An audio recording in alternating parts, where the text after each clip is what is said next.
ሰሞኑን እንግዲህ ለሩትዬ የሚዘፈን ዘፈን በዝቷል። ሜሪዬም እንግዲህ ለሩትዬ ነው የዘፈነችላት። ምን ነው ቀረሽ፣ ምን ነው ልቤን ወስደሽው እያለች እንግዲህ እየዘፈነችላት ነበረ ማለት ነው።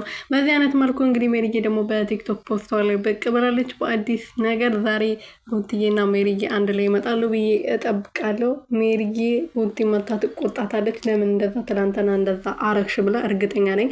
ግን ሩትዬ ጥሩ ነገር አስባ ነው እንደዛ ያሰበችው።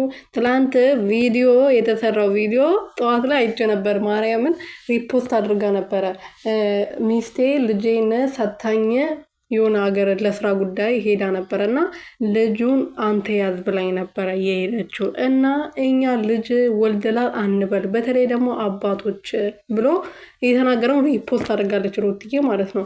እና ከሱ ላይ ነው ቪዲዮ የተሰራው። አባት ምን ያህል ለልጁ ፍቅር አለው፣ ምን ያህል ለልጁ ቦታ አለው፣ እንዴት ሊንከባከበው ይችላል የሚለውን ነገር ለማስተማር እና አባቱ ምን ያህል ለልጁ ፍቅር እንዳለና እንደሌለው ለማረጋገጥ ነው እንደዛ ያረገችው ማለት ነው። ሰላም ሰላም ቤተሰብ እንዴት ናችሁ? ደህና ናችሁ ወይ? እኔ ያለው እግዚአብሔር ይመስገን።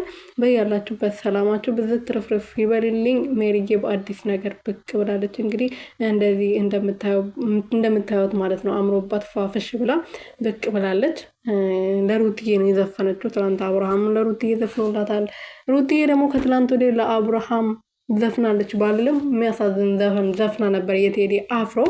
እና ትናንትና በተሰራው ቪዲዮ ብዙዎቻችሁ ቁጣ አንስታችኋል፣ ብዙዎቻችሁም ደግሞ ተስማምታችኋል። የተስማማችሁ ነገሩ የገባችሁ የሩትዬ ምን ለማድረግ ፈልጋ እንደሆነ ያንን ቪዲዮ የሰራችሁ የገባችሁ ገብቷችኋል፣ ያልገባ